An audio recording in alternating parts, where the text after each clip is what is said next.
left my, oh wait, we have some other things. You want to just hand out name cards. Yes. This was Keith's. This is the third guest lecture in our the lecture series that is associated with our brand new Law, Politics, and the Media course. And we are very pleased and very honored to have with us today the Honorable Paul R. Michel, Chief Judge, United States Court of Appeals for the Federal Circuit. And he's going to speak with us, as you know, about the relationship between Congress and the courts. I think that's a very interesting topic right about now. So I look forward to hearing what he has to say.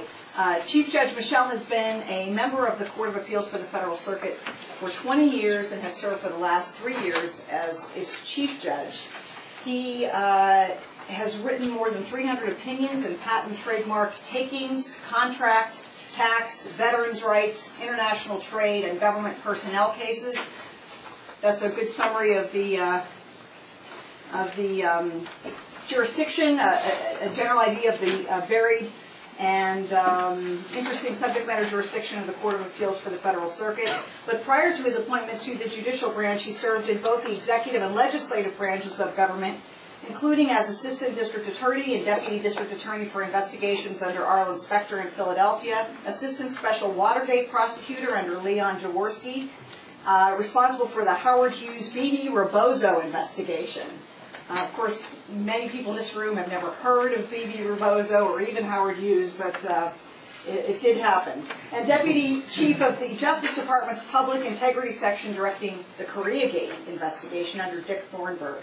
In 1978, Benjamin Civiletti appointed Judge Michel Associate Deputy Attorney General, a position in which he helped to supervise U.S. attorneys, the FBI, and the Marshal Service. From 1981 until his appointment to the court in March 1988, he served on Senator Arlen Specter's staff, including a position as Chief of Staff. And so Chief Judge Michel has had the experience of working extensively in all three branches of the federal government, which gives him an even more interesting perspective on Congress's relationship with the courts. He is a graduate of Williams College and the University of Virginia School of Law. He has taught at the George Washington University. We won't hold that against him, however, and he's very widely published. As those of you who know are familiar with this course and our format for the situations when we have a guest lecture, we plan to hear from Chief Judge Michel for about perhaps 40 minutes or so, as long as he would like to go, and then he'll invite questions from the audience, and he'll tell you which questions he'll invite and which ones he may not invite. That's entirely up to him. But we will continue the public, so-called public section of the course until 4 o'clock, and then we will break, and the students in the class will return for some private discussion with Chief Judge Michel. Anything else? Okay. Thank you very much, and please join me in welcoming Chief Judge Paul Michel.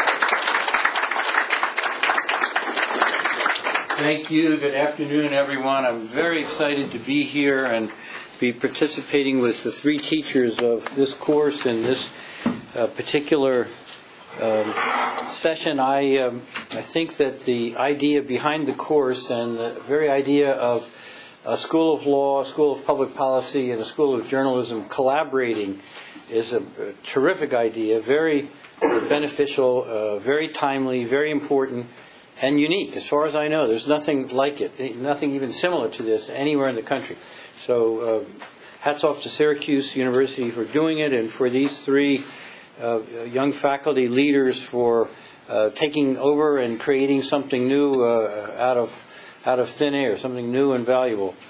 Let me tell you one little additional thing about my biography beyond what Professor Dolak very kindly summarized. I, as Chief Judge of one of the 13 Courts of Appeals, am by statute a member of something called the Judicial Conference. That's a body of 27 judges, all judges.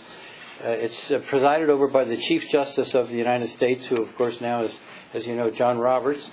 And it has in its the rest of its membership the 13 circuit chiefs, 11 numbered circuits, as you know, plus the D.C. Circuit, plus the court on which I serve, the Federal Circuit, so 13 circuit chiefs, and then 13 district judges who are representative of, usually by election, of all the district judges within their particular circuit. So the Judicial Conference was created by statute in, I think, 1939, and has existed in various permutations since then. It, in effect, serves in the same role of governance as the board of directors of a corporation. It is supported by 24 or so permanent committees, and several of those committees actually even have subcommittees. So there's a whole support structure that also is made up almost entirely of judges. A number of reporters are distinguished law professors, and there are some public officials who serve particularly on the rules-related committees, but most of the committees are made up entirely of judges. About 200 judges participate in that. So that's kind of the governance on the judicial branch side of the ledger. On the legislative branch side of the ledger, the Congress, of course, you're all very familiar with the leadership structure. Each party in each house has a leader, so there are 4 key leaders, and they have various lieutenants. Similarly, they have a whole range of subject matter committees and, once again, subcommittees, quite in parallel with the governance of the judicial branch. Now, we live in very interesting times in many respects, but one is that there is an unusual increase in the tension between the courts, the federal courts, of course, and I'm going to use the term judiciary, but by that I mean the federal courts, all of them, Supreme Court, 13 circuit courts, 94 district courts, at least one in every state all around this huge country. The courts and the Congress are a little bit in a rocky, unstable, volatile relationship right now. There are many reasons for this. We won't get into all the reasons, but I am going to try to describe to you some of the current issues and some of the possible outcomes of all of that. Now, the first thing you have to make a sharp distinction about, if you want to understand how Congress operates and therefore how it interacts with the judiciary, you've got to make the distinction between what the Congress calls the authorizing committees. The example would be the Judiciary Committee, the Government Operations Committee, the Finance Committee, and so on, both in the House and the Senate, compared to the Appropriations Committees. Each House of Congress has a single Appropriations Committee, and it, of course, is divided into subcommittees. So the funding of the federal court system is done essentially by 2 subcommittees, one in the House, one in the Senate. And part of the reason this distinction is important is that the relationships are quite different, depending on whether we're talking about the relationship between the judiciary and the appropriators versus the judiciary and the judiciary committees, particularly. They're the main player on the congressional side. Now, one of the oddities of the way it's evolved is that we have quite good relationships with our appropriators, and we get rather generous funding. Nearly every year, the courts get most of what they ask for.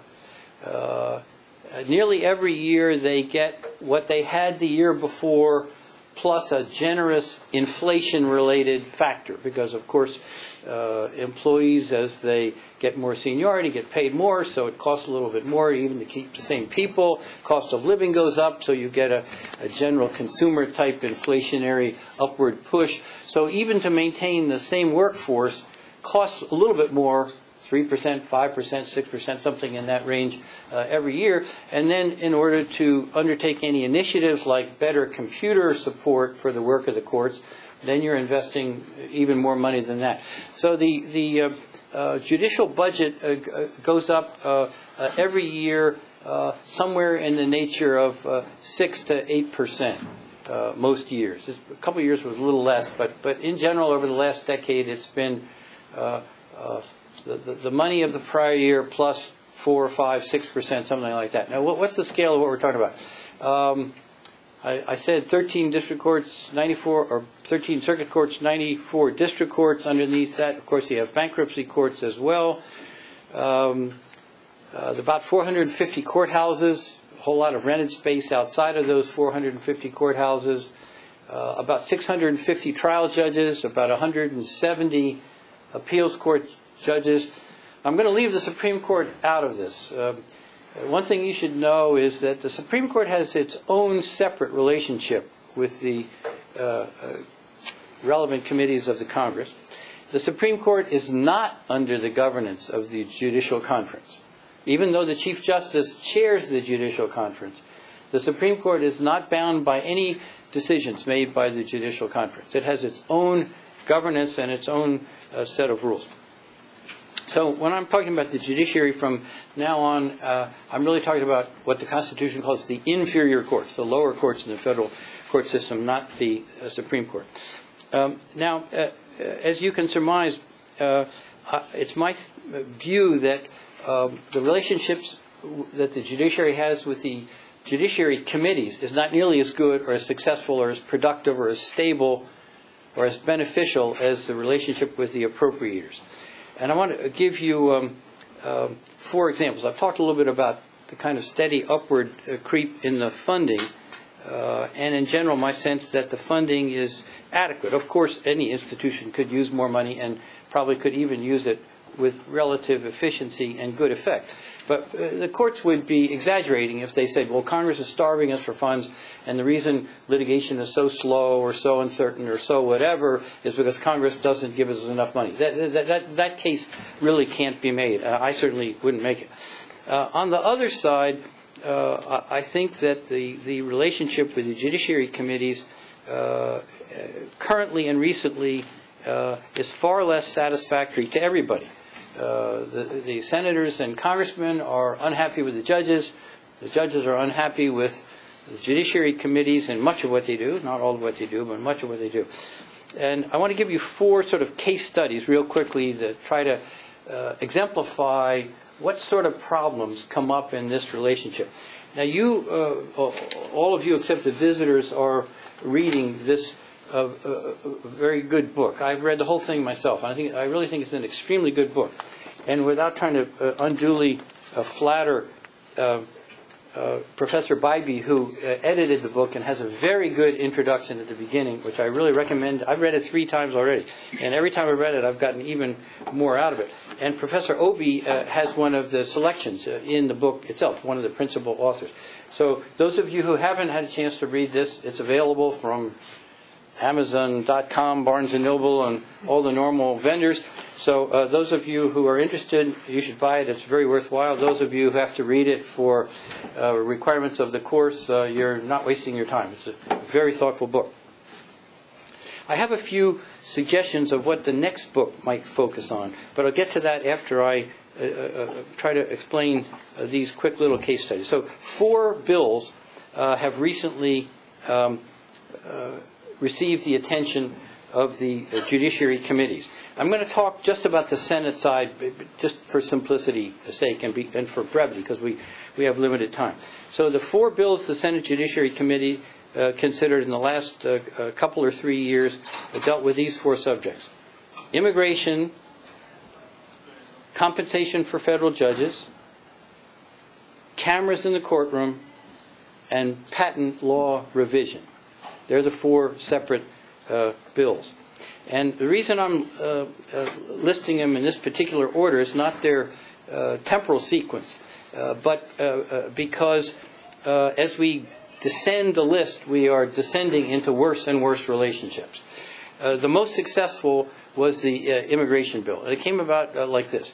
The administration, meaning the White House essentially, was unhappy with the circuit courts, the numbered circuit courts, reversing some decisions of Article I tribunal called the Board of Immigration Appeals. Actually employees of the Justice Department, essentially bureaucrats, not really judges, but functioning in a judicial role, reviewing the work of some 235 then, now the number has gone up, but 235 trial-level judges called immigration judges. But again, not normal judges, employees of the Justice Department.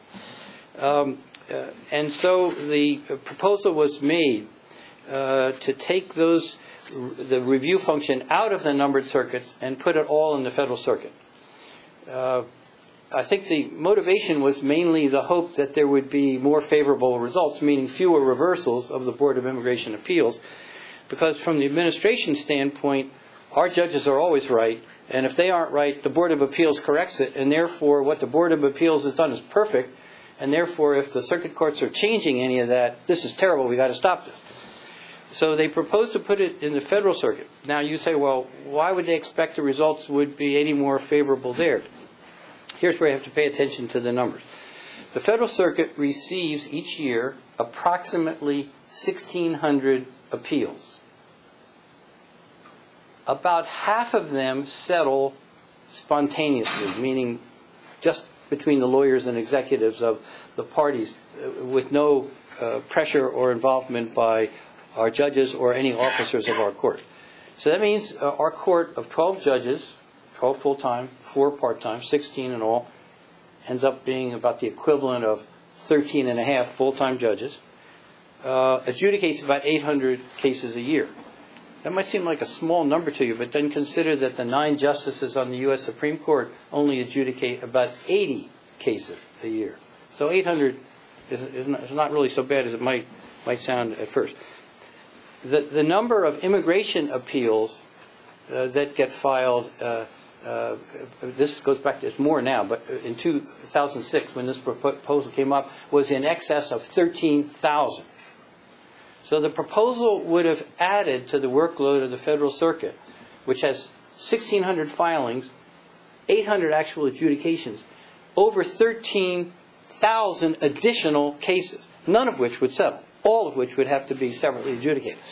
So some critics of this proposal surmise that the hope of the proponents was that with such a tidal wave of cases that they would get such short attention that there would be fewer reversals and fewer modifications. That's what some of the commentators thought. It was unclear because, oddly enough, no one ever admitted to being the parent of this proposal. Okay, now why do I say that it was well handled? Because the Senate Judiciary Committee called a hearing, floated the proposal in advance. Lots of people in the immigration law world had a chance to comment on it and did. And at the hearing, 6 federal judges were called. 4 of us from the Courts of Appeal and 2 from the District Court. The hearing was in April of 2006, and in addition to the 6 judges, a scholar and a Justice Department official testified as a sort of a second wave. The 6 judges testified as a group, as a panel, for about an hour and a half, and then the Justice Department lawyer and the scholar testified serially as part of a second panel in a hearing that lasted in all about 3 hours or so. Shortly after the hearing, the Senate abandoned the proposal. The Senate committee abandoned the proposal. So the whole thing was scotched as a result of a very upfront treatment by all concerned. So I say that was a very good example of the courts and Congress working on a tough problem in a way that got a result that I think makes good sense and torpedoed a proposal that I think would have been extremely bad. In addition to likely not being fair to the 13,000 asylum seekers, it would have probably ruined the Federal Circuit because we get about 250 very difficult patent cases per year. And if we had to try to handle them and 13,000 immigration cases, the patent cases would have also suffered terribly. Not to mention, what patent lawyer would want to be on a court that had 250 patent cases and 13,000 immigration cases? So there were lots of problems with it, but fortunately they were all well ventilated, and the Senate abandoned this proposal, whoever it really was. Case number 2, judicial pay. Essentially, federal judges have had the same base salary since 1989, when Congress last raised the salary. So about a 20-year cycle. And in fact, it wasn't the first time. The pay raise before that was in 1969. 69, 89, 2008 or 9. So a 20-year interval. Now, that's only part of the story in terms of, well, what's the big deal about the pay level? The other thing is that judges' pay is tied to the pay of congressmen by Congress. So judges' pay can't be raised unless Congress is willing to raise its own pay. And it's almost never willing to do that because it's fearful there'll be an antagonistic response by large numbers of voters, and the result will be somebody might lose a re-election race. So the judges, in a sense, were held hostage by this linkage to Congress on pay. But it was more than that. Of course, you all know about the effects of inflation. So in terms of purchasing power, I'm going to personalize this because I feel very personally about it. My pay went down slightly every year for 20 years that I've been on the court. Because what you can buy is, on the order of 5% less every year. So at the end of 10 years, you've lost 50% of the purchasing power. So it added up to have real consequences. Now, what about cost of living adjustments? Well, it's a little bit like pay. Congress doesn't get a cost of living adjustment, and judges don't unless both do.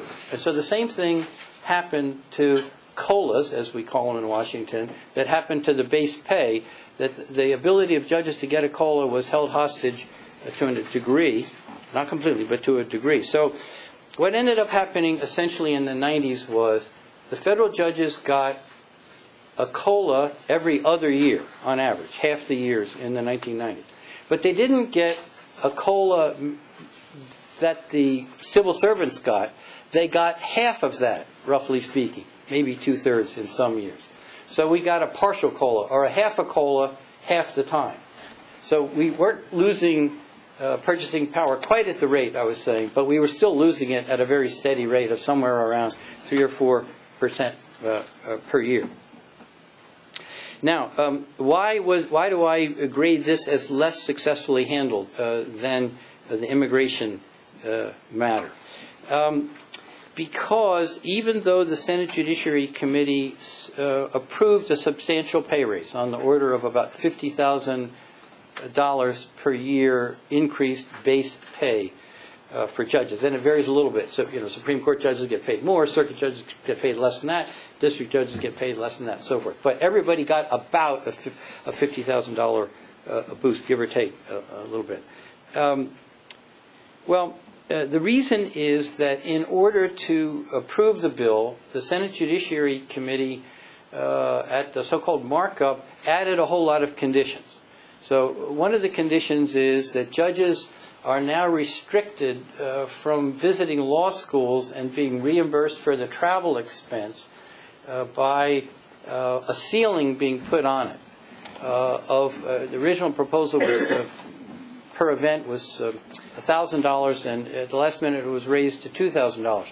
But if you think about it, if I'm asked to go from Washington to Southern California Law School for 3 days to teach a course, if you add up 3 days in a hotel and some meals and an airplane ticket, you're very likely, especially in California prices, to be well over that. So that would mean that either the judge paid the difference out of his own pocket or wouldn't go. And then there was an annual cap that started out being, I think it was $10,000. No, it was originally,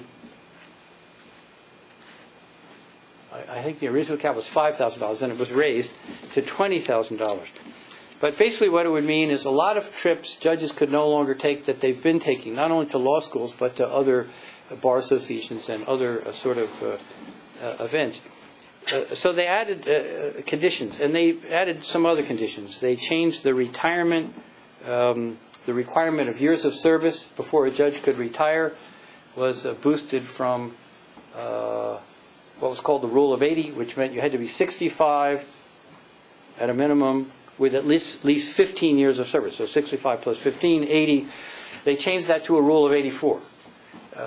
And they also restricted judges from earning outside income in retirement by reducing the pension amount by $1 for every $2 of outside income a retired judge might earn, say working at a law firm or whatever the judge might do.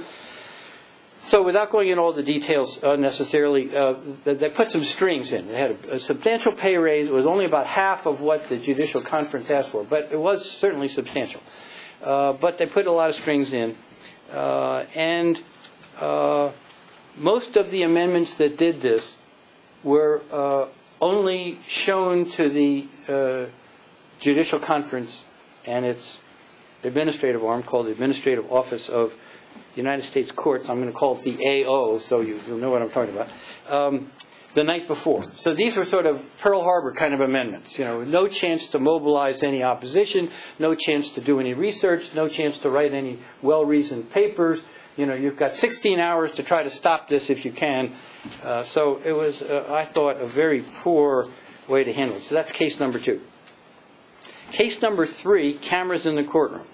Now, by cameras, I should explain, this is meant to connote the presence of live TV or radio coverage of trials or appeals in the various levels of the federal court. So I'm using cameras as sort of a code for broadcast. Now, this bill, still in the Judiciary Committee, the pay bill was approved with the strings sent to the floor. Immigration bill was defeated and hopefully will never see the light of day again. Cameras, the markup is tomorrow. Tomorrow the Senate Judiciary Committee is its #1 piece of business in so-called executive, or not executive session, what do they call it? Yeah, they do call it executive session.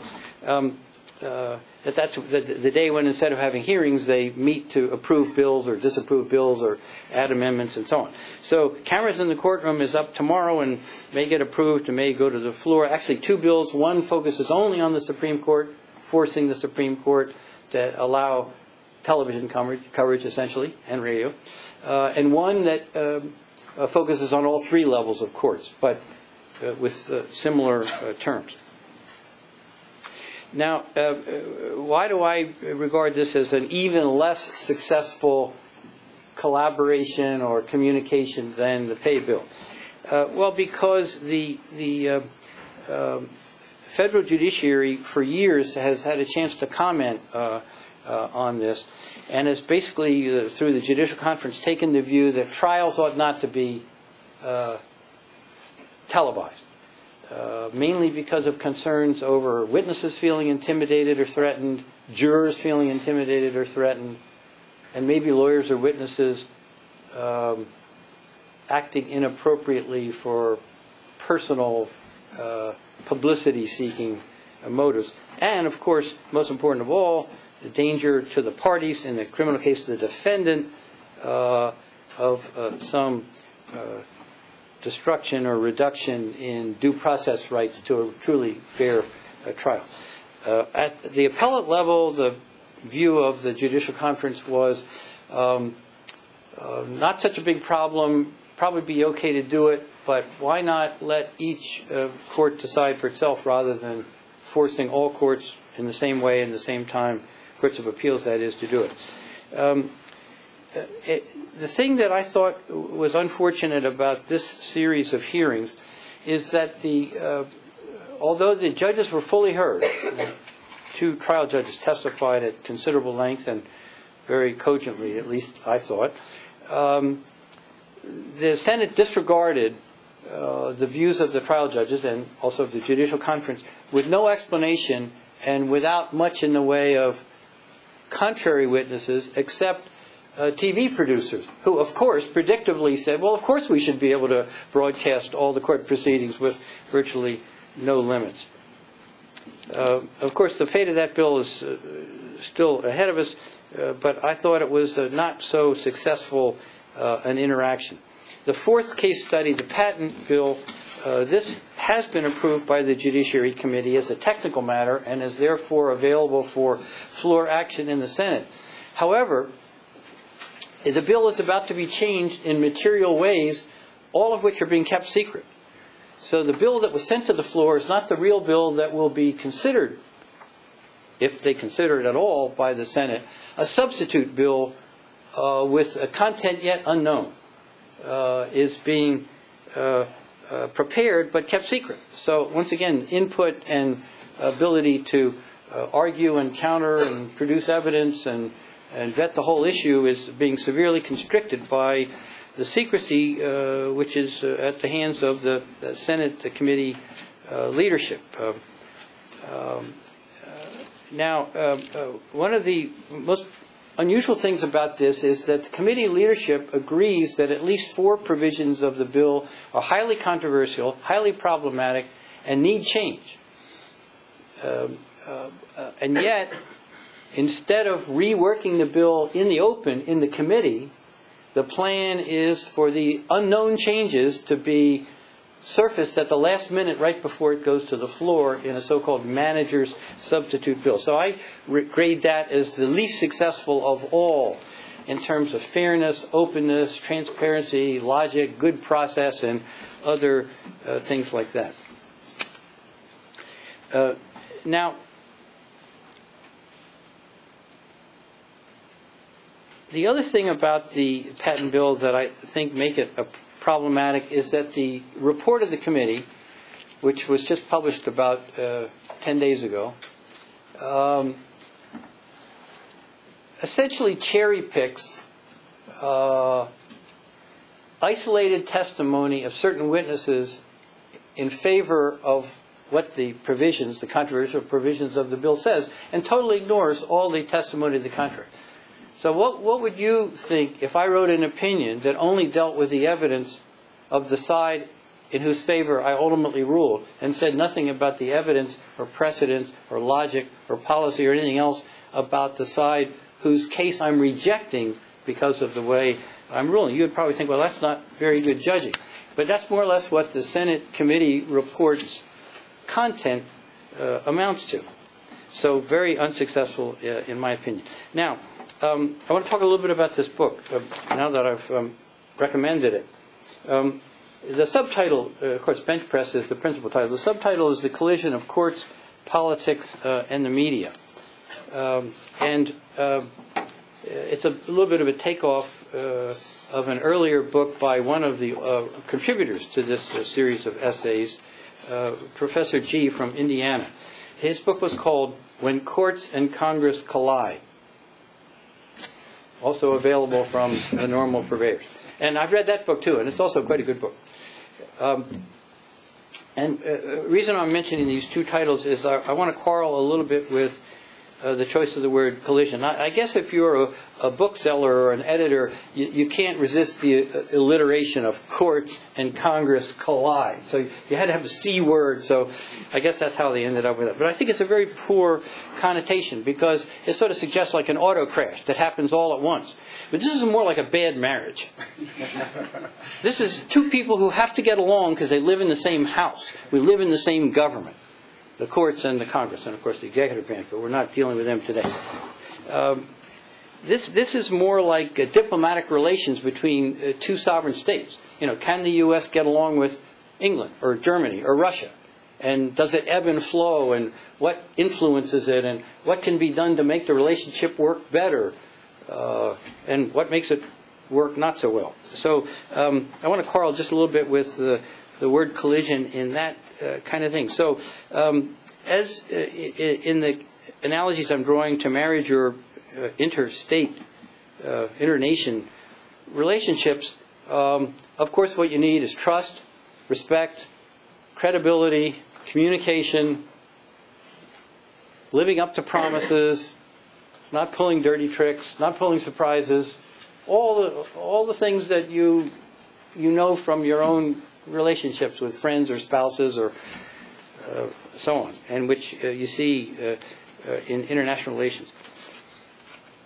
Now, part of the problem is, and this gets to the media part of it, that in my view, this is just my personal opinion, congressmen are incentivized to say extreme things, exaggerated things, shrill things, maybe even inaccurate things, because that's the best guarantee of maximum coverage.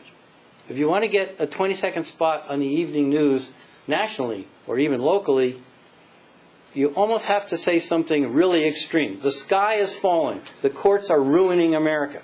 If you say the courts are doing a pretty good job, you're not going to get on TV or radio or the front page of a newspaper. So there's a perverse incentive for congressmen to say negative and exaggerated things, in my opinion. So what's the cure for that? Well, the cure for that is self-restraint. But it's an internal war in the mind of every elected politician because they feel that they desperately need to get the free publicity that getting news coverage gives them because they have to raise a lot of money. So the better known their name is, the more important they seem to be, the more powerful they seem to be, the more in the middle of the thick of things they seem to be, they surmise, I think, the more easily they can raise the enormous amounts of money necessary to fend off primary challengers and win in the general election. For House of Representatives, every 2 years, they're running all the time.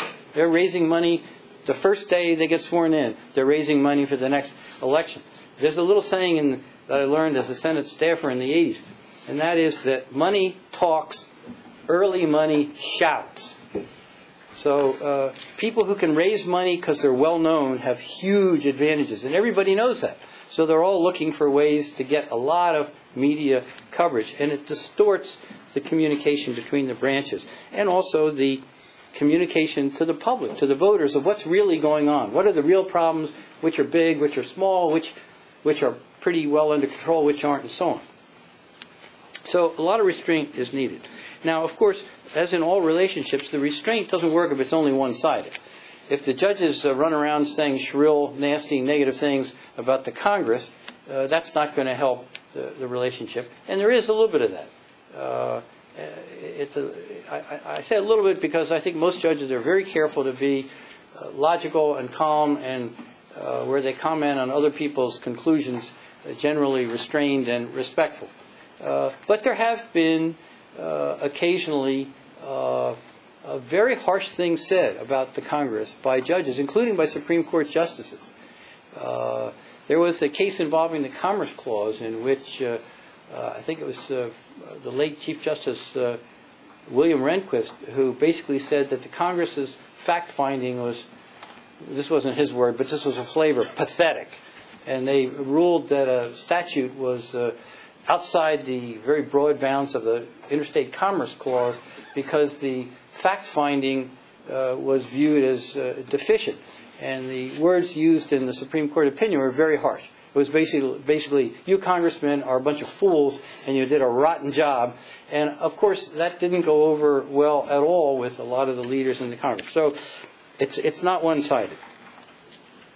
Now, another thing that's needed is, beside some restraint on both sides, some more civil discourse, some more open, calm interactions, communications, proceedings, is a willingness on the part of the Congress, and particularly its staff. We have 435 congressmen, but there are 4,000 staffers on Capitol Hill.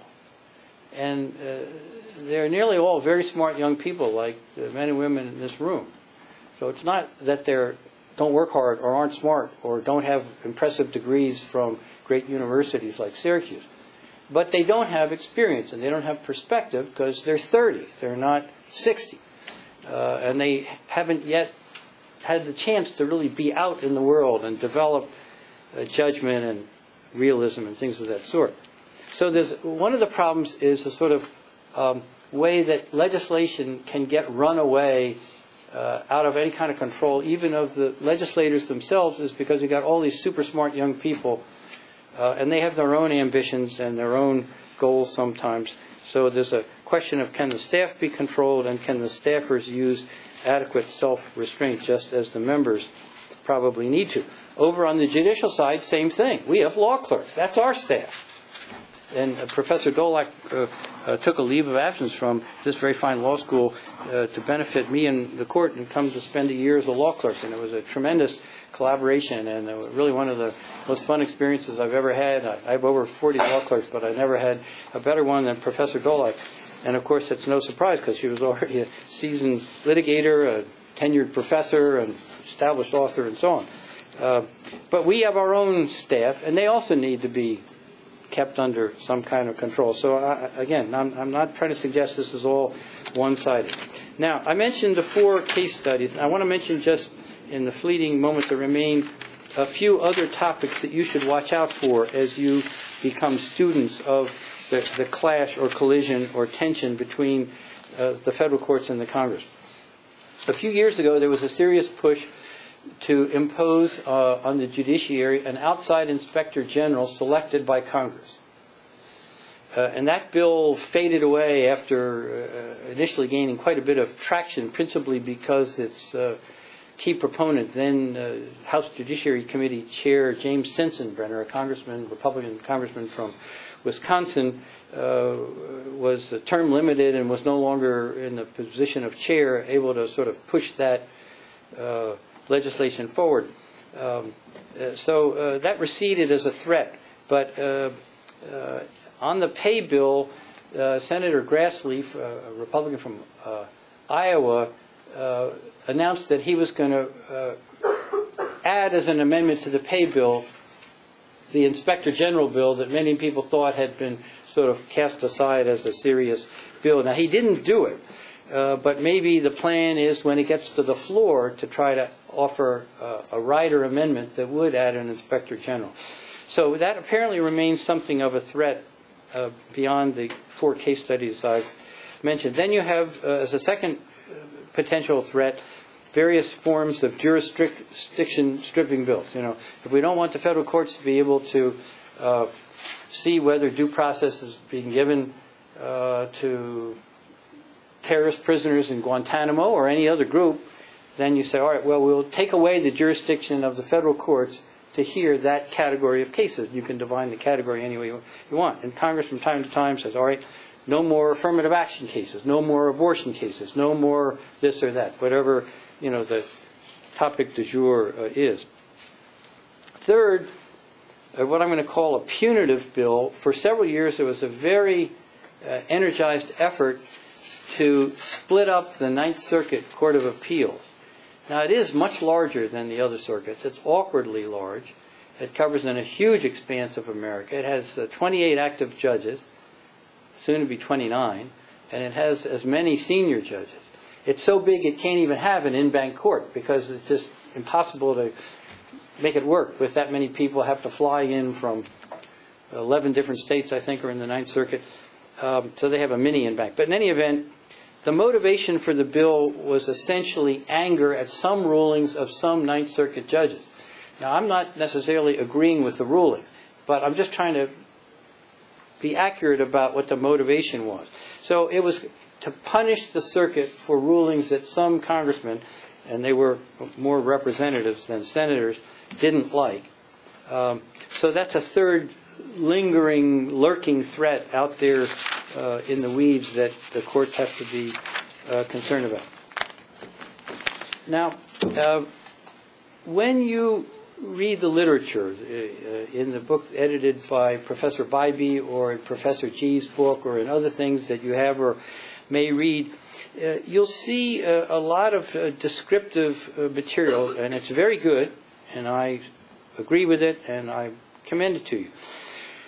But it doesn't make very sharp distinctions between levels of court. So a lot of the things said really apply more to the Supreme Court than they do to the district courts or even the circuit courts.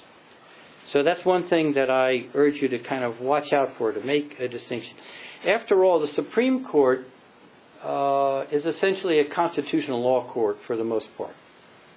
What we do at the circuit level is about 90% interpret and apply statutes, often minutely detailed statutes enacted by Congress, or regulations enacted under congressional delegation by various executive or independent administrative agencies. So it's very different at our level, and it's very different at the district court level. So a lot of what you read about judges being political or partisan or indulging in personal policy preferences, in my view, has much greater application and accuracy if you're talking about the Supreme Court than it does if you're talking about other levels of the judiciary. So it's kind of an important distinction. It's like realizing the difference between the appropriators in the Congress and the authorizing committees like the Judiciary Committee. Very fundamental difference. Now,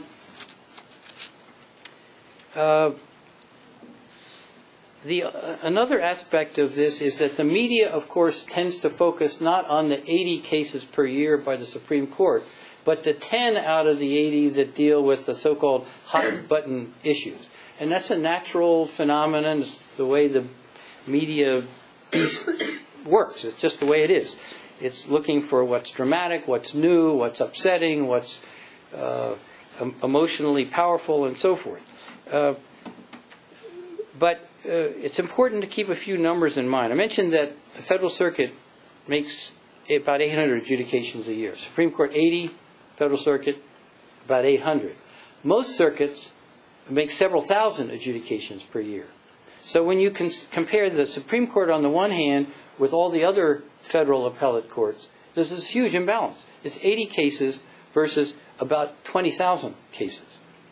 So most law in America is actually made by the circuit courts, but they get almost no attention. The media tends to severely overcover, I would say, the Supreme Court, and especially in the hot cases, and undercover the circuit courts, even though we make thousands of times more law every year than the Supreme Court does. So one of the things that I hope is that as the scholarship continues to evolve, and particularly this cross-fertilized scholarship where you get public policy scholars, legal scholars, and journalism scholars, as these three exemplify working together, that the next generation or the next iteration of the scholarship will dig deeper below some of the surface descriptions in the G book and other such reading materials, and get into much more specifics, and that will focus not at the level of the Congress as a whole, but at the level of the critical committee, the Judiciary Committee, and often a subcommittee of the Judiciary Committee, and at the level of the hearings. Who said what? What was the evidence on one side? What was the evidence on the other side? How well did the staff and the congressmen sift and sort and assign credibility and give weighting and come to sound conclusions the way you would expect a judge or a jury to do if it were a case in court? Because those areas, I think, will be very revealing. And that's where the real battle, if I can use that war kind of terminology, is going on. It's not at some very high abstract philosophical level. It's at the level of the pay bill with strings attached at the Judiciary Committee markup. That's where the real action is, and that's mostly below the radar. Have any of you ever read about the markup in any detail or even know what a markup is? But that's where the real action is, and that's where the scholarship needs to start excavating in order to really understand the tensions and the problems, what works well and what doesn't work well. Just a couple other random facts for you to consider in the larger context. When you think about what's not working well and what might need to be changed, you need to think in the federal courts, you need to realize that the Congress increasingly over the last 25 years or so has federalized most of criminal law. It used to be almost entirely at the state level, 98% at the state level, 2% at the federal level. Now it's much closer to like 55-45. So the federal courts are heavily burdened with an enormous number of criminal cases, most of which 2 generations ago or a generation and a half ago would have been entirely in the state courts. Partly as a consequence of that, most federal civil cases have almost disappeared. People now are resolving disputes outside of the framework of the court because it's too slow, too disruptive, too expensive, too unpredictable. So civil justice has been shrinking in the federal courts as fast as criminal justice has been expanding. And even though the federal courts are heavily burdened with criminal and quasi-criminal things, like immigration cases, I'm calling them quasi-criminal, collateral attack review of state convicts, tens of thousands per year, calling that quasi-criminal. Even in the area of pure civil, Congress has legislated so many new kinds of lawsuits in the last 30 years that the filing rate is huge. Even though lots of cases never get resolved in the federal courts because the parties get tired of waiting, and of course the Speedy Trial Act, constitutional mandate, gives preference to the criminal cases in these ever larger numbers. So that's another sort of background fact. Disappearing civil trials, federalization of ordinary crimes, heavily overburdened courts. Question: when was the last time, would you guess, that a single appellate judgeship was added in the United States? The answer is 17 years ago. 1990 was the last time Congress added an appellate. So they control the money and how many judges there will be and what kind of judges will be and where they will be and what they do. And I'm not saying they shouldn't control that, but their control is very complete. So the Congress has chosen to greatly increase the workload of the courts without giving the courts any more judges. So every federal appellate judge lives a life of severe pressure to try to keep up, and we can't keep up. So in the Ninth Circuit, for example, the average, this is not the slowest, the average delay between the filing of an appeal and the issuance of the opinion is 16 months. It's the average. So some of these appeals linger for years in a busy court like the Ninth Circuit and in other courts. There are today in America 17,000 cases at the trial court level that are older than 3 years and still haven't come to trial. I just think that's a total scandal. But it's inevitable if you keep adding cases and don't add judges in some sort of proportion with the rising caseload. So this is another dimension of the problem between Congress and the courts. So hopefully one of the fallouts of the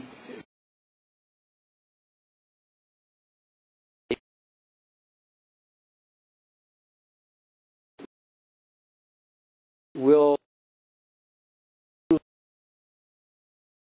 dealing with if we can work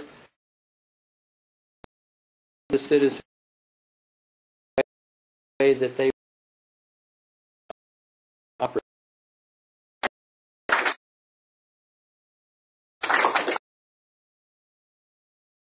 Calling. Even know their name.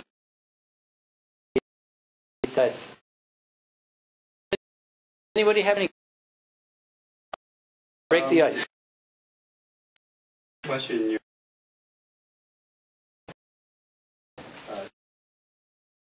That judges have been fomenting some of the badness of this marriage. Some of the arguments, intentions of the marriage are coming from judges, and he talks about the instance where the Judicial Conference lobbied against the Violence Against Women Act while it was being debated in Congress, and as he put it, walked the halls of Congress lobbying against it, and their point of view did not prevail.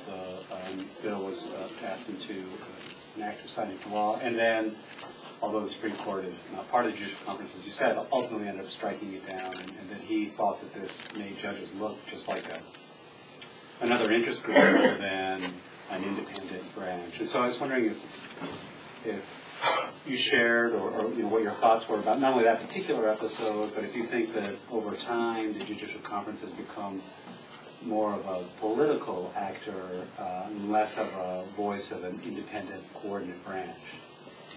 Well, that's a whole lot of good questions roll into one.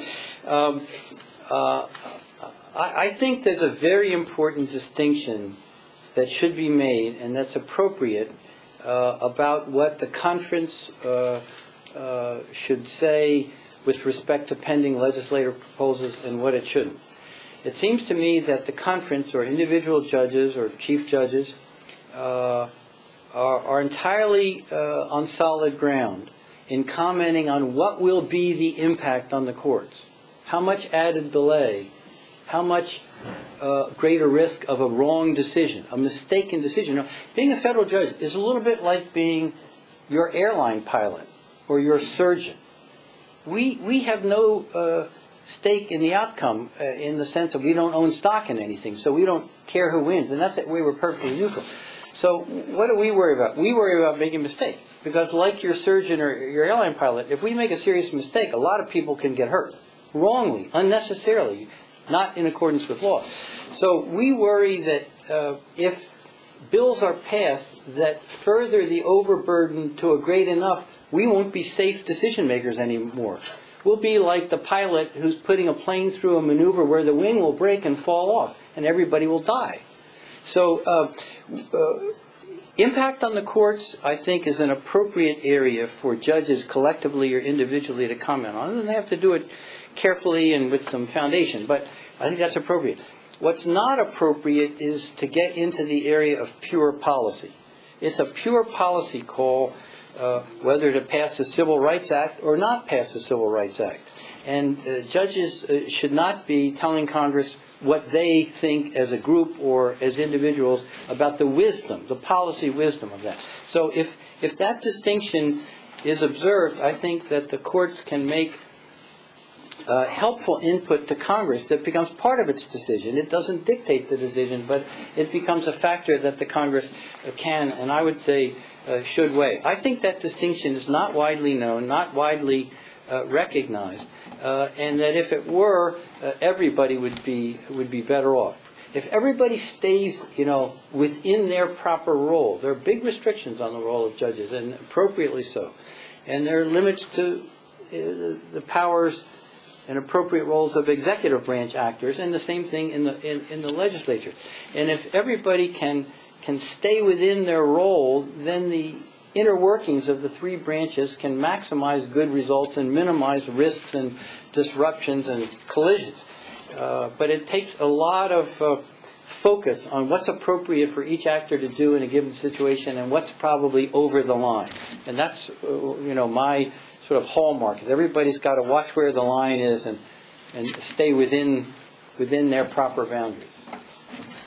Yes? Yes, I was just wondering if you could go into more detail and elaboration about how Congress has federalized criminal law, and what they've done specifically to put so many more criminal cases in the federal court system, taking it away from where traditionally it was, the state system. Well, there are many examples, but I'll just mention two. Earlier it was mentioned about the Violence Against Women Act. Of course, violence against women is already a state crime in every jurisdiction. It's assault, it's attempted rape, it's battery, and on and on. So it was already a local crime, and what the Senate and the Congress chose to do was to make it also a federal crime. And so it shifted a lot of those cases out of the state court into the federal court. And then the two ubiquitous problems of our society, guns and drugs. Same thing happened. Used to be almost entirely at the local and state level. Congress passed laws that made it also a federal crime. And so, again, a huge number of cases migrated into the federal system that otherwise would have been retained at the state level. And when you add up all these three and other parallel moves, you really have quite a huge glut of criminal cases in the federal courts that wouldn't have been there before. Some of it has to do with position on the hierarchy. It was always the case that a Colombian drug lord sending shiploads of heroin into the United States, or I guess heroin is the wrong example, I guess we're really talking about cocaine, would be proper subject of federal prosecution as an international crime, national and international crime. But a local street corner vendor who's selling small packets of some illegal drug never used to be the subject of federal prosecution and federal enforcement and federal court handling. And now it routinely is. And the same thing with guns. Ordinary gun possession cases are now commonly prosecuted in federal court. That was never true before. So those are examples, and there are others. But it really is, you sort of have to take my word for it for the moment, a very large migration has occurred, and it's had very big consequences in the federal courts. Yes? Well, I mean, the reason the government seems to be going that way. You're Nathan? Yeah. Thank you. I guess you would say is politics, that the Congress tends to focus on these hot-button issues. How do you think it would be possible to mobilize the Congress to take some of these cases back to the state courts, or even increase the federal judiciary to be able to handle all these cases in a more proper way? I mean, especially with civil cases being pushed off the docket. Well, I have a lot of confidence with, and without being able to pretend to prove it, that if the dialogue were calmer, more logical, more empirical, more respectful, that the Congress would listen more to the judges than they have recently, and vice versa. I can't prove it will work, but we ought to try it, because it's worth trying even without an upfront guarantee that it will produce much better results than we have now. But I think it will. Now, I think realistically, it's highly unlikely that the Congress will defederalize anything, because it's a sort of a one-way ratchet. It's like granting entitlement benefits. Once you've granted them, the momentum is so huge to continue them that it's not realistic to expect that it's going to be reversed and the migration will go back the other way. So then we get to the second point of your question. Well, could the Congress at least be persuaded to add enough judgeships to handle promptly, carefully, correctly the increased workload? And I think the answer is, well, of course they could. Of course they have the power to do that. Of course they could see the necessity of doing that. But the communications are sufficiently distorted by what I'll call static, that those arguments they never get anywhere. They say, yeah, well, you said that last year. They just kind of brush it aside. But if we had a dialogue that was attentive and respectful, and that relied a lot on empirical data. I mean, you can prove what I'm saying. I'm giving you just highlight numbers, but the details underneath those big numbers are available. So we could make presentations to Congress that would be very powerful about the need for more judgeships, especially trial judgeships. I mentioned the fact that the core of 165 or so appellate judges has not been expanded by a single judgeship since 1990. But the problem at the trial court level is far, far worse. In the entire Sun Belt states, the lower tier of states in the United States, the courts are in catastrophe. They can't handle anything because they're so impacted. They get it all. They get immigration, they get drugs, they get state crimes, and they're paralyzed.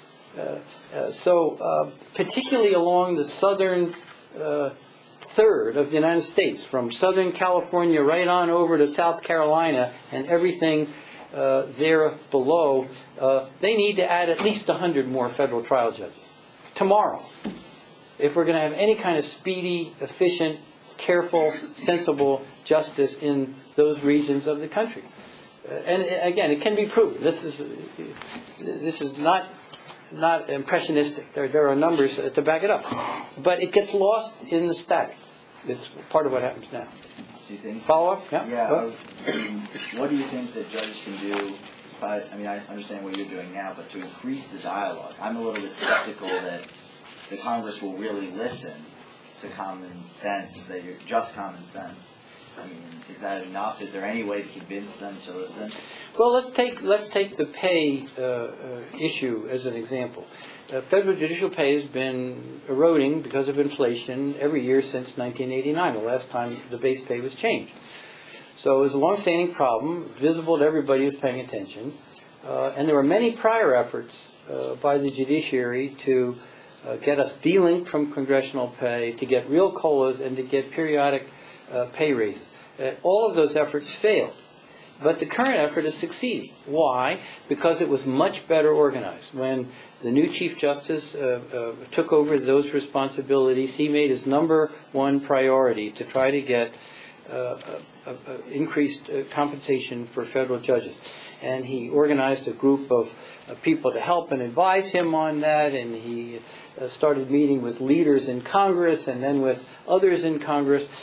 He very generously has sent almost every available justice on the Supreme Court to various hearings to testify about the judicial pay raise. And he's worked with many groups concerned about the attracting and retaining the best possible judges on this issue, and it's worked this time. So I think if you take any one of these problems and approach it the way the pay problem has been engineered over the last 2 years, the prospects get much better that Congress actually will act. So part of it is on the shoulders of the judges to do a better job of making the case. And part of it is the media has to help. They're a critical player. Outside groups have to help. We don't have time to go into all the details of how the pay raise thing was made to get traction this time, unlike the prior time. But there have been hundreds of editorials all over the country, radio, TV, and newspaper over the last year about the judicial pay raise. Some negative, which is perfectly appropriate. Well, we have a free press, and I hope it always stays free. But many very positive, and that's helped a lot. The law deans got together. Probably your dean and hundreds of law deans got together and signed a sort of proclamation about the need to try to attract the best lawyers. You know, we have an interesting system. In Europe, judges are bureaucrats whose whole career is spent in judges. They start out at the lowest level and they gradually work their way up.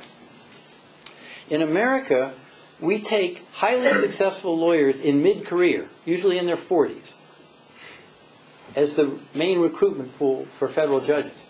And I think that that allows us to draw from the tens or hundreds of thousands of talented lawyers in private practice. In Germany, no private practice lawyer ever becomes a judge because it's closed. It's already set the day they get out of law school. They're either going to be a judge or they're going to be something else like private practice. So we have some great advantages here, and as a result, pay is very important because, you know, how big of a pay cut can somebody realistically take if they have children in college or graduate school or an ill mother-in-law who's aged, you know, all these practical problems that everybody has. So, I mean, pay really does make a difference about who you can attract to be a federal judge and who you can retain. Quite a few federal judges of late have resigned, including many who are not even qualified for a pension because they hadn't served long enough. But they resigned to go into a more lucrative work so they could meet their family responsibilities. So there is a proven ability, and the pay campaign shows that, to mobilize hundreds of different groups, unions, business groups, law deans, editorial writers, and many more people. The same thing could be done to create more judgeships or on any one of these other topics that are primary needs of the federal court system, and I think it would be equally effective. Other questions, comments, disagreements? Yes, sir. You spoke and you mentioned that the Judicial Conference's view on cameras in the courtrooms was that for the appellate level, each court should be able to decide on its own. Right. How does your court in particular feel about that? And right. As a sort of follow-up, do you think that... Let me answer that first. Hold your other questions so I don't get them mixed up. The Judicial Conference, even before the current legislation got in motion, decided to let each appellate court decide for itself if it wanted voluntarily to allow some form of cameras in the courtroom. There was a lot of concern about whether this was too dangerous, so they had a brief pilot program in a couple district courts and a couple appellate courts, and it was basically successful. The problems were limited, the benefits were considerable.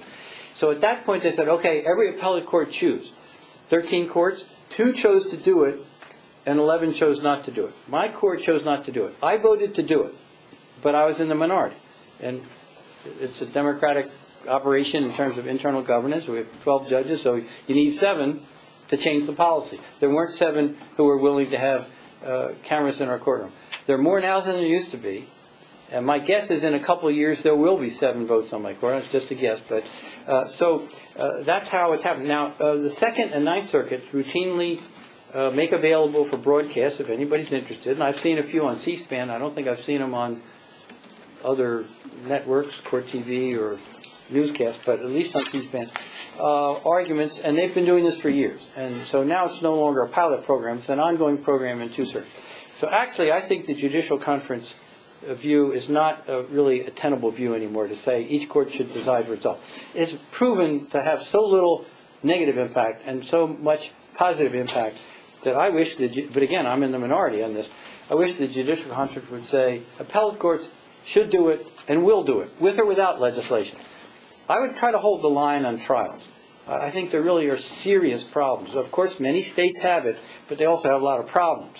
At least that's the conclusion some of us have reached. So I would allow it routinely, require it at the appellate level, and disallow it at least in criminal trials, and probably in many civil trials, but maybe not all civil trials, if I were, if it were a one-man decision.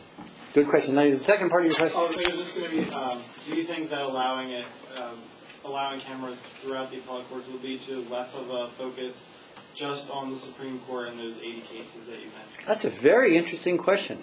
I don't really know, but my quick guess is yes, it would help educate vast numbers of the public that we even exist. Most people hardly know that a court of appeals is out there deciding several thousand cases, important cases, every year. And that's a very thoughtful comment. It would help the whole problem. And it might also help the media be more sophisticated, and indirectly help the Congress be more sophisticated in their understanding of the different kinds of cases, statutory cases, constitutional cases, different levels of the court system, different sorts of problems of quantity. Supreme Court has almost too little work. The Ninth Circuit is drowning in cases. Every district court in the southern tier, drowning in cases. It's so malapportioned. You say, well, why don't you relocate judges from slow areas to the southern border?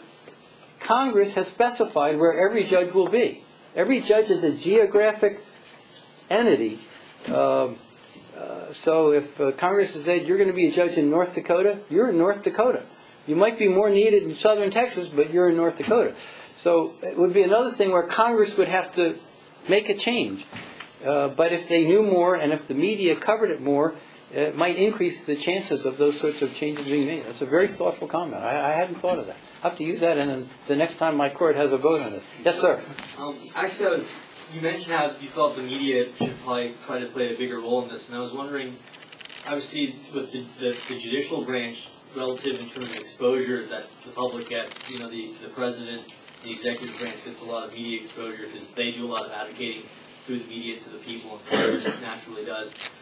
Do you foresee a role for the judiciary to almost act or be more visible and be more of an advocate through the media to try to get the public at large to be aware of these issues, and almost use that sort of pressure up through Congress to get some of the things like the pay increases and to get some addressing of these issues? Because it seems like the public at large probably doesn't know a lot of this, and maybe it's not a proper role for judges to do that. But do you think that would be a proper role to see judges actually advocate more for these types of issues and use the media as an outlet to get the public to be aware of them?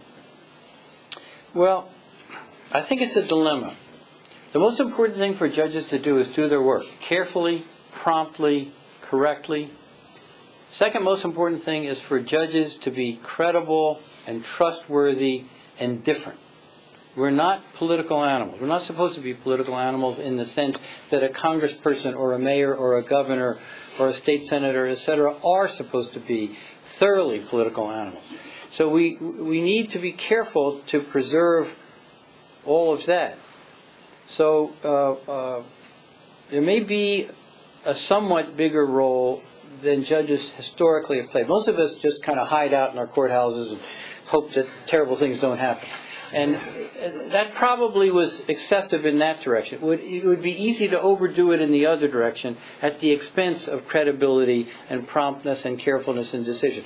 So I can see a somewhat broader role for judges, particularly acting through the Judicial Conference, not 900 people freelancing and popping off about this or that or something else, but through the organized governance structure.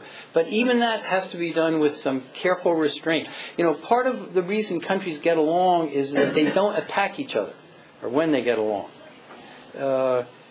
So we have to be careful. It's one thing to raise concerns about pay and recruitment and retention of judges. On the other hand, if we just become like any other special pleader, give us more, give us more, give us more, it's not going to work very well. It's going to undermine our standing as different, as judicial, and also eventually we'll lose credibility. Say, oh yeah, you always say you want more of this and more of that, more of the other thing. And so a little bit of this can be done, and it can be done with, but it has to be done with a lot of restraint. Now when you say I'm advocating a bigger role for the media, I want to just quarrel a little bit with the choice of words. I wouldn't say a bigger role. I might like to say a better role, or a more sophisticated role, or a better informed role, or a little bit less sensationalistic role, but not necessarily a bigger role. In the main, we aren't big news, and we shouldn't be big news. We shouldn't be on the 6 o'clock news every night. And if we are, something has gone way wrong in this country. We should get some coverage. And I'm perfectly happy to let news executives decide how much. I don't think government should be deciding how much coverage should go to judges versus this or that or something else. So my concern is not necessarily with more exposure, more coverage of judges, but more careful coverage, more in context, more... there's some very interesting criticism in Professor Obi's article of, which you may already have read or you will later, of how often the press focuses on the result, but not the basis, not the precedents, not the legal reasoning, not the underlying authority that drove the result. And that's a very fair criticism, at least based on my own, reading of daily press. That would be a huge improvement if the media, all forms of media, were more careful to explain. They have to do it tersely because they don't have a lot of time or words to spare, but they could give something about the reasoning, the foundation, the ultimate authority that undergirds a judicial result in any case, whether it's hot button or not. They could do that. They often don't. They should. It would make a huge difference if they did more of that. So that's an area where the media could help. So it's more like better reporting rather than more exposure for judges. I'd like to have minimum exposure for judges. Yes, sir. Do you believe that with the Senate Judiciary Committee placing all these conditions on the judicial compensation package, do you think that lends the judges to use their positions as judges as sort of political platforms to retaliate against the judiciary committees? I'm not sure what you mean. How could we retaliate against judiciary? Maybe like delaying decisions or lending themselves more to partisan politics as opposed to respecting the integrity of the judiciary, to basically send a message to the judiciary committees that this is BS and we need to. Look, if we try to turn this into a boxing match, we will be knocked out in the first round, maybe permanently.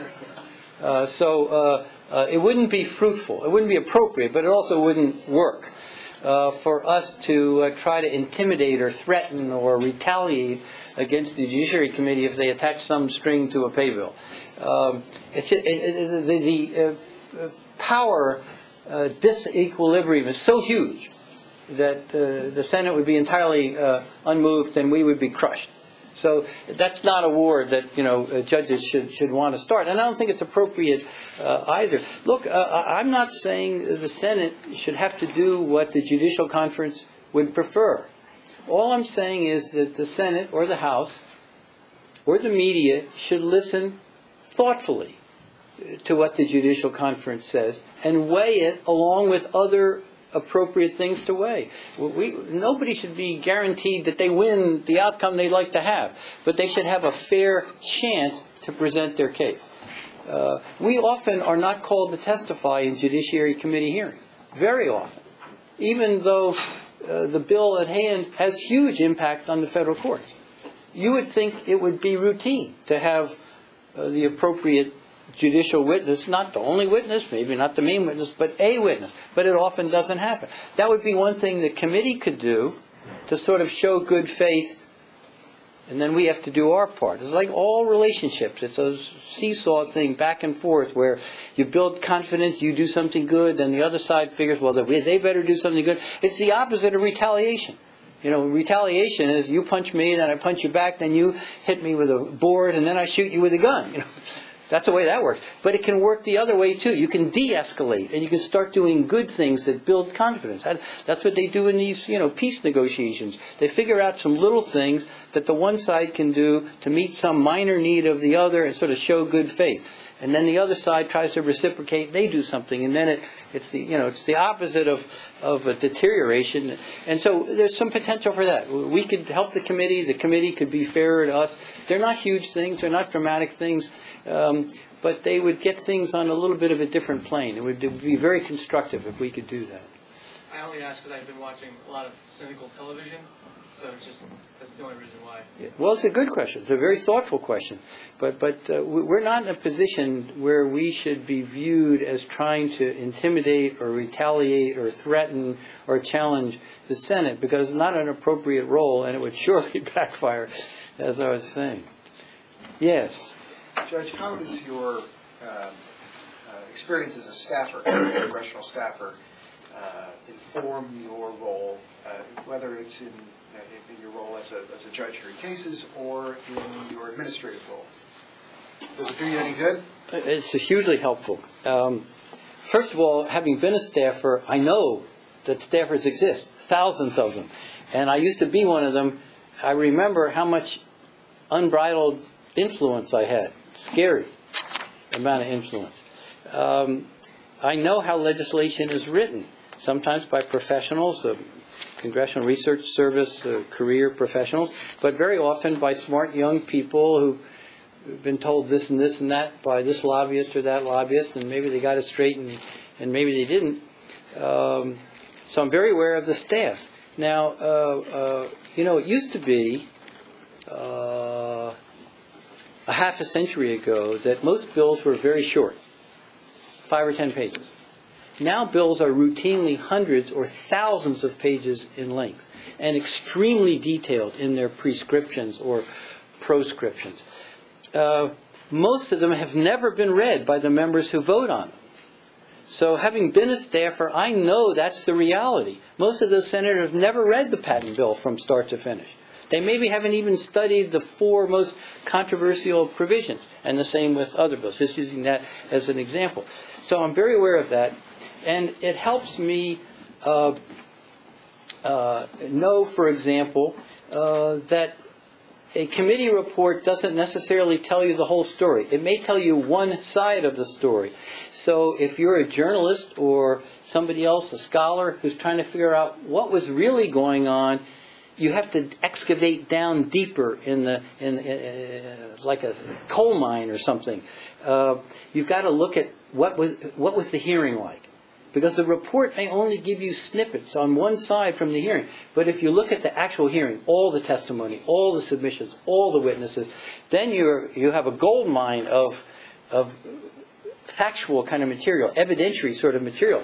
And then you can look at the report and say, well, did the committee give us an honest rendition of what all the evidence was, or did they give us a very one-sided? Now, I'm not saying that all reports are one-sided. I don't think that's true, but there are some reports that are one-sided, and I've said publicly, so it's too late for me to retract it now, that I think the Senate report on the patent reform bill is extremely one-sided and very shallow and very self-serving and not a credible work product. If I wrote an opinion like that, I would expect to be excoriated by my 2 panel members.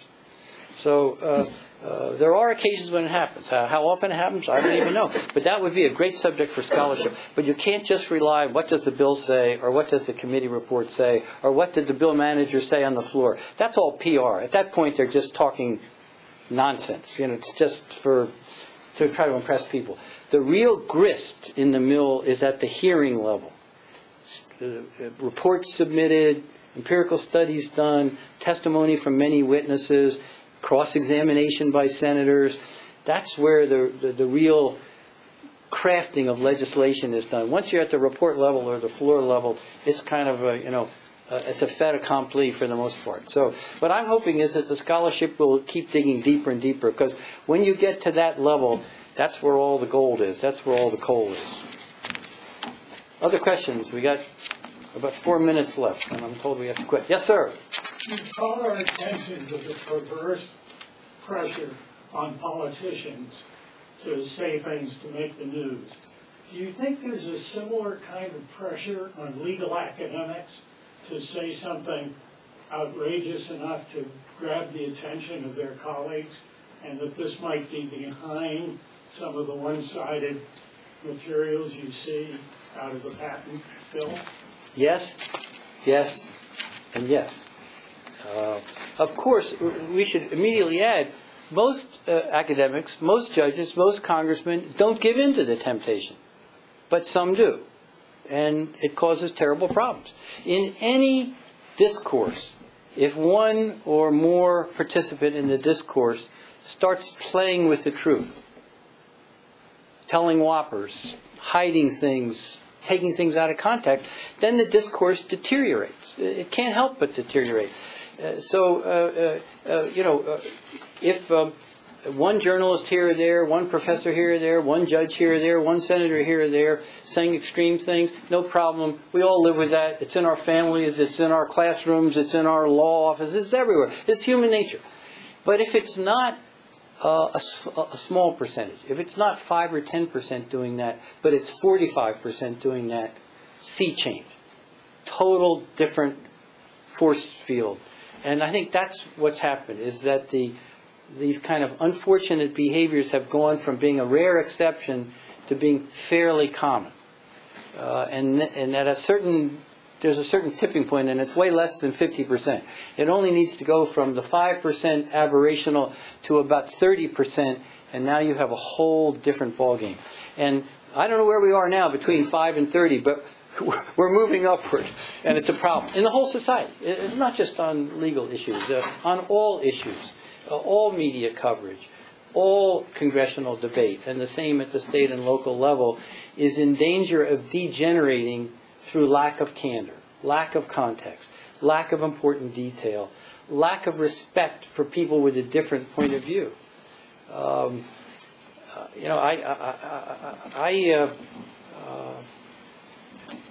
I think that it's just ordinary human relations writ large when you're talking about clashes between the courts and Congress. It's the same thing that goes wrong in a friendship or a marriage or a classroom or any other kind of setting. We all have the power to attack somebody else, verbally, physically, financially, whatever means we have at our control. And we also have the power to restrain those impulses. I get mad as hell at people just like all of you do. I get mad at district judges. The temptation for a Court of Appeals judge is to say, that fool district judge in Minnesota, or wherever it is, bungled this case because, look, he did this, this, and this. And I feel that way, and I want to write it, and I have to go, can't do that. You've got to have the self-restraint, because otherwise the whole system degenerates. Then the trial judges call names at the appellate judges, then the public reads it, then the public doesn't trust any level of judge, and then we go down, down, down, down. So a lot of it comes from self-restraint. Academics, judges, congressmen, media people. That really, in the end, almost comes down to how much devotion do we have to the truth. We all can disagree. Some people like vanilla ice cream. Some people like chocolate ice cream. Some people think we need more entitlement. Some people we think we need less entitlements. And nobody really knows what the better answer is. There's no book that will tell you what the right answer is. So we're always in this endless discussion with one another about every public issue, and it ebbs and flows like the tide does. So to me, the important thing is not sort of what's the outcome today, who's on top today, or what's going to happen tomorrow, what's going to happen next year. The important thing, because it has long-lasting and deep effects, is can we have the discussion, the debate, the argument on a plane that's not only civil and respectful, but that's accurate? Are we willing to have enough devotion to context and candor to have an honest debate? We'll all disagree. If we took a poll in this room, we on any given subject, we probably have half as many different opinions as we have human beings in this room. That's the nature of all public issues. We're never going to all agree. So the question becomes, can we have the argument, the discussion, in a way that doesn't unduly leave people injured or furious and looking for a way to retaliate? And can we keep the conversation going? New facts come up, let the new facts come into the debate. But the debate to work has to be civil and candid and with a certain amount of self-restraint and devotion to the truth. That's what I think would make a world of difference in this intersection between courts, Congress, and the media. Nice to be with you all.